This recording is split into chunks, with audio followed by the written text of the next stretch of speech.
BIM has been predominantly focused on the construction industry, with a good reason, because it's the start of any capital expenditure in assets and infrastructure. However, we all know that 85% of the total life cycle of a building or a built infrastructure is assigned to the operational life, the lifetime management, to meet the expectations of the users and the interested parties associated with the facility.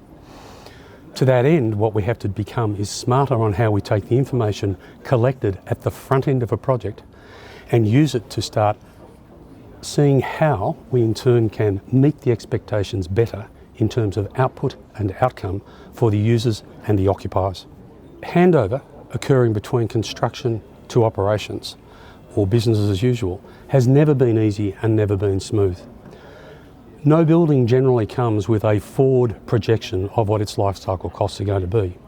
But more importantly, it's not just about the operating costs, it's about the expectations of the people using the building. Whether it's for housing, whether it's for infrastructure, whether it's a hospital, whether it's an office block. All these things need to be anticipated by one, understanding the expectations of the users. If we've got the base operating costs for life cycle, that's an easy thing to manage. It comes back to how that building becomes dynamic and can be used and change over time.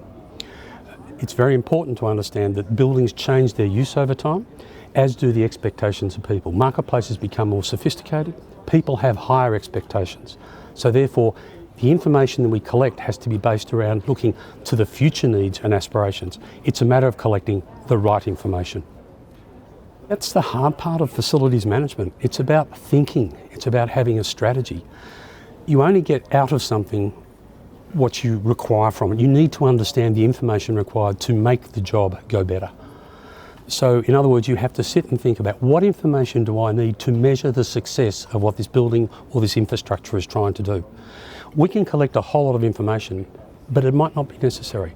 What we need to do is focus on performance-based information that helps us predict and understand how the building is performing to meet those needs as identified by the stakeholders. So it's really, really interesting to say it takes some hard work, and it means the facilities manager has to be more in tune with what facilities information they need to show that the facility is being supported for the longer term. It's a very exciting time from the point of view of making sure that we get this link between the construction and the operations, the long-term use over time as far as life cycle is concerned.